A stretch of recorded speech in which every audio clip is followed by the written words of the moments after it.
So hanggang dito na lang. So abangan nyo ako doon sa Bukana. Good luck sa atin guys. May makasponsor kaya?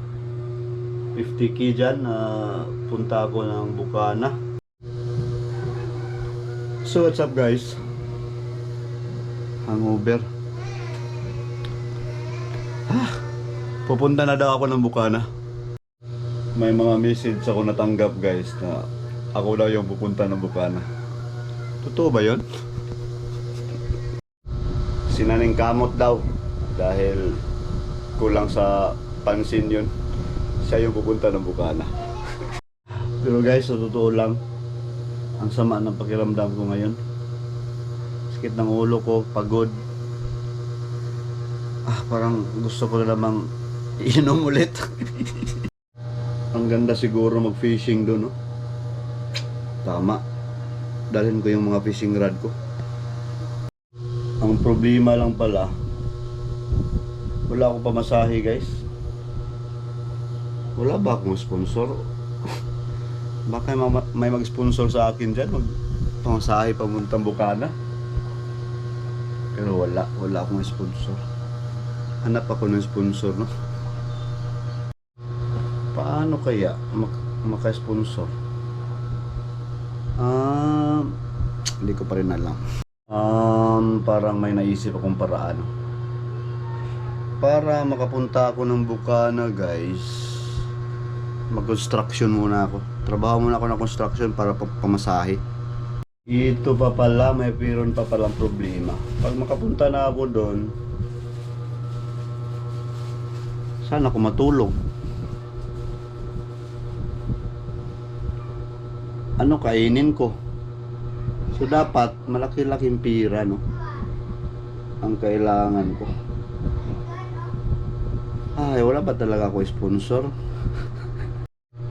Naku, mahilig pa naman ako sa kape guys. Baka hindi ako makapagkape doon dahil wala akong pera. Patay, paano na kaya yun, no? Mahirap din pala.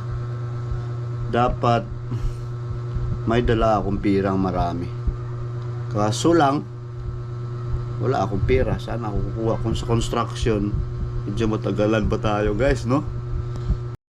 Paano kaya, no? Kung lalapit na lang ako kaya sa mga politiko ba, no? Magpa-sponsor ako. Pwede kaya yun?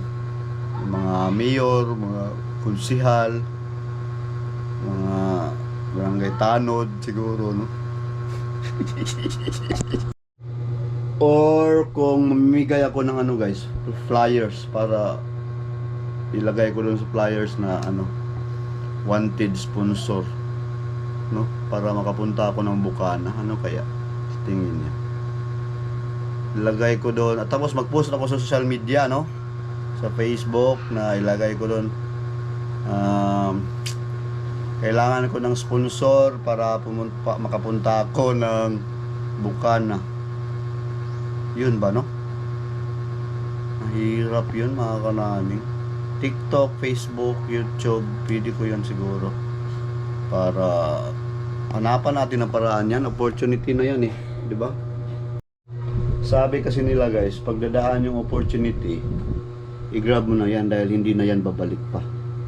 So sayang. So hanapan ko talaga ng paraan to guys. Gusto kong may kasama. So sa Pinyan Vloggers guys, sino kaya yung isama ko, no? Pwede kaya si Kamaster. I-try ko si Kamaster, pagsabihan ko yun. Baka gusto niya sasama para. Pero yun na nga, hanap din siya sa kanya ng kanyang sponsor para hindi ko naman kaya na wala pa nga akong sponsor tapos problemahin ko pa yung sa kanya, no? Okay, so parang gano'n yung mga plano natin. So ngayon lang muna, focus muna tayo doon sa sponsor. Sino ba pwede dyan? Siguro 10,000 1 week. Tama siguro yan, no? 1 week ba? 10,000. Pero dapat isang buwan doon. Kasi depende kasi yan doon. May mga sa doon, mga rules ba, no, mga susundin na Pero gusto ko 1 month. Siguro baon natin dyan mga 50k. Tamang-tama na siguro. May makasponsor kaya? 50k dyan na punta ako ng Bukana. Yun na, pagsabihan ko yun si, na magulo na yung isip ko guys. Wait lang, mag-isip muna ako ng maayos, no?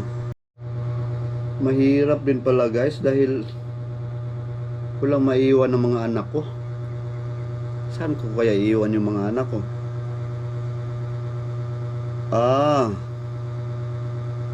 Maghanap ako ng yaya, no? Maghanap ako ng yaya. Sweldoan ko ng 10,000 per month. Pero dalawa yung anak ko. Dalawa din ang yaya. Siyempre ayaw kong mapagod yung yaya eh. So 10,000 ulit. So 20k. Pero saan ako kukuha ng 20k? Wala akong maghahanap na naman ako ng sponsor guys, no? Pangyaya ko para makapunta ako ng Bukana, tapos yung pagpamasahe ko dapat may sponsor din papuntang Bukana. Maganda kayo yung naisip ko guys. Ano sa tingin nyo? Comment nyo nga dyan. No, tama. 20k per month yung yaya ko. Tapos wala pa akong pamasahe. Naghanap pa ako ng sponsor. Sa tingin nyo, mangyari kaya yan? Pero pag gusto mo, mangyari yan eh. Sabi nila, pag gusto mo, maraming paraan. Pag ayaw mo, maraming dahilan. Wait lang, mag-isip ako guys. Wala naman talaga sa plano ko or sa isip ko na pumunta doon. Pero marami nagme-message eh. Ako daw yung pupunta doon. Grabe naman, ang dami nila. Hindi ko na may shoutout isa-isa kasi napakarami nyo. Hi. Wait lang at what's up guys? Kailangan ko munang bibili ng sigarilyo para makapag-isip ako ng maayos. Naguluhan na talaga ako dito. Bili muna ako dito guys. Ito sa bukid. Grabe yung dumi ng Grabe yung dumi sa kusina guys dahil sa celebration kahapon sa birthday. Pero enjoy guys. Maganda yung successful. Salamat. At ngayon guys, nakapag-ayusin na ako. At nakaisip talaga din ako guys kung ano yung dapat gawin, no, sa mga plano. At maganda to. Kasi nga dito sa amin guys, buti na lang naisip ko talaga to. Itong idea na to bago ako pupunta ng Bukana, no? Meron na talaga akong yung mga instinct ba yun mong tawag yun, mga kanaling, no? Maligo muna ako. Tapusin ko lang muna itong vlog na to dito. Maligo muna ako at hindi ko mapakita kasi tanggalin ko yung tik-tik. So hanggang dito na lang. So abangan nyo ako doon sa Bukana. Good luck sa atin guys.